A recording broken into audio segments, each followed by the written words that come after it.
It's being called a media massacre, the worst period in the history of Palestinian journalism.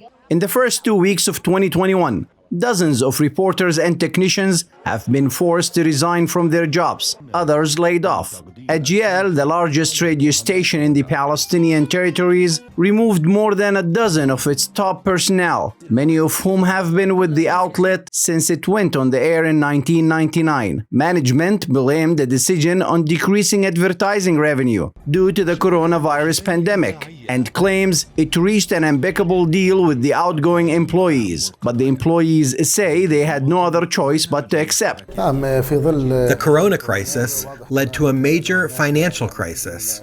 As a union, we signed a tripartite agreement with the labor and information ministries to protect the private media sector from the implications of this financial crisis. Ihab al-Jariri, editor-in-chief of 24 FM radio in the West Bank city of Ramallah, said journalists deal with multiple challenges. In Palestine, the suffering of Palestinian journalists is complex. There's an Israeli occupation, the Palestinian economy is small and besieged, and few companies can afford to pay for advertising. Journalist Faris Sarafandi, who is also the general manager of 4D Media Production Company, agrees that Palestinian journalists work under many constraints, but says that the Palestinians are also harmed by other regional conflicts. As a result, the Palestinian issue is not the top priority to the international media, and the demand for the Palestinian journalist has decreased. The TV and radio stations operated by An-Najah University's Communication School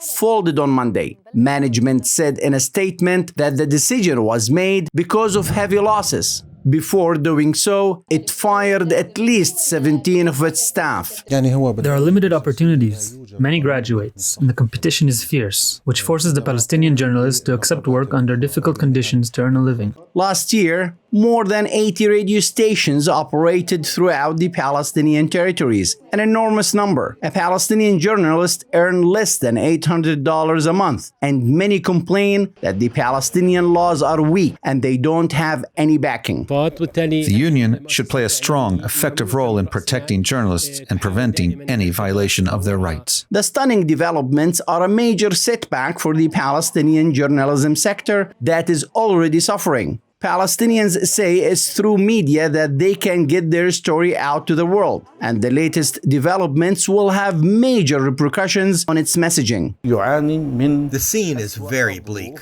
And if there are no quick and real actions by Palestinian journalists to save this profession, I think we'll reach a day when the Palestinian voice and the Palestinian narrative are absent. It's the most dangerous outcome. In the West Bank city of Ramallah, Muhammad Al-Qasim reporting for the Media Line. Do you trust your news sources?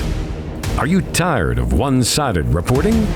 You need to know the Media Line to know the Middle East. The world needs news you can trust. The Media Line's reporters are in the streets of Cairo, Jerusalem, Ramallah, and Sana'a, bringing you stories in context which shape your views and decisions.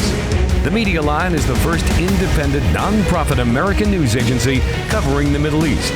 Now in its 20th year, it's the best-kept secret in the news business.